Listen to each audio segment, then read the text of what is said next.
What's up everyone, Alex here. In my review of Atelier Ryza 3, I mentioned that the game suffers from this extreme blurriness that happens when things are distant in the environment. I also noticed that there were a lot of pop-in that occurs depending on whether or not you're using the zipline. Well, apparently Gust has been working on a solution for this, and I was so surprised to have been pinged by a PR agency last night letting me know that they were actually addressing this issue. And of course this morning when I woke up, I noticed this update on Koei Tecmo America's website talking about that. I'm not going to read the entirety of what's on this website, but I wanted to point out certain things that they said here. For one, they're going to be adjusting the strong depth of field in the game. And depth of field controls not just the blurriness, but also when certain things pop in and out. Typically speaking, developers often use the blurriness to kind of obscure the details of distant objects so they can use lower polygon models and lower resolution textures.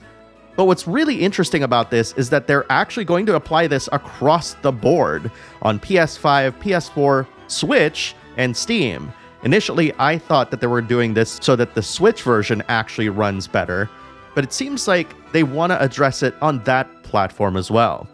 The depth of field of the entire game has been reviewed and will be adjusted to make it more playable, which I'm assuming that means less blurriness within just a few feet in front of you, not exactly like the more distant stuff, because I think that the more distant stuff should be blurry, not like immediately in front of you, because it kind of makes Ryza feel like she's nearsighted or something. And to reiterate, they said this adjustment will be made for all platforms. But the thing underneath that is very curious, because it says, please note that this adjustment will result in a weaker depth of field for the game as a whole. Now, whether or not that describes a more immediate change in the polygon or texture quality that's immediately in front of Ryza, or whether or not the blurry filter is going to be pushed even further back. So all that stuff that I mentioned is planned to be implemented within the next few days or few weeks, depending on how quickly they can get the patch out. But this next one is going to be important for everybody, because this kind of allows you to control the performance and the graphical quality of the game. So it says here that the PS5, PS4, and Switch versions will receive additional graphics options. We are planning to add graphics options for platforms that currently do not have them. Since there are many adjustments required, we appreciate your patience as it will require some time for us to make the necessary changes. So potentially, I think this will allow the Switch to kind of run at a more stable frame rate, not necessarily 60 frames per second, but I think that's actually very welcome. Because while I didn't review the PS4 or Switch versions, I did hear from people that those platforms have some performance hitches, not necessarily like deficiencies, that kind of bottleneck things from time to time. So having these options are just going to be great.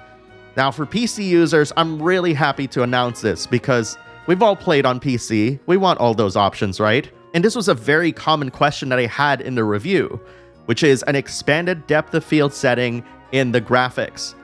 The depth of field setting currently implemented in the Steam version has 2 levels, on and off. This is crazy. We will revise the settings to enable more detailed settings. We appreciate your patience as it will take some time to make this adjustment as well.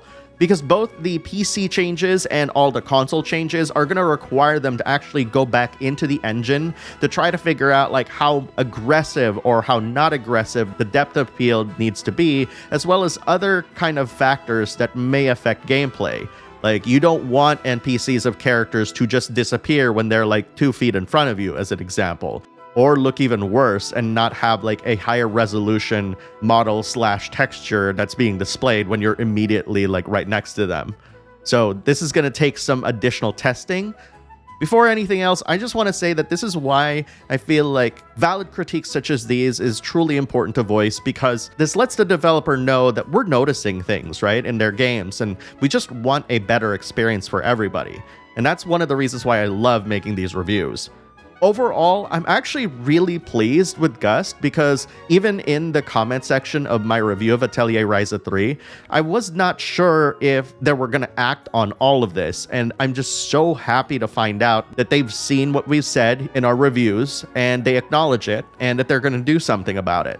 Good on them for actually acting upon our feedback and really making it a better experience for everybody. But I want to hear what you think. Do these changes make you want to pick up Ryza 3? Are you excited to play through this game, especially because it just came out today? Post your thoughts in the comments below and let's talk about it. Thanks for watching, everyone, and I'll see you in the next video.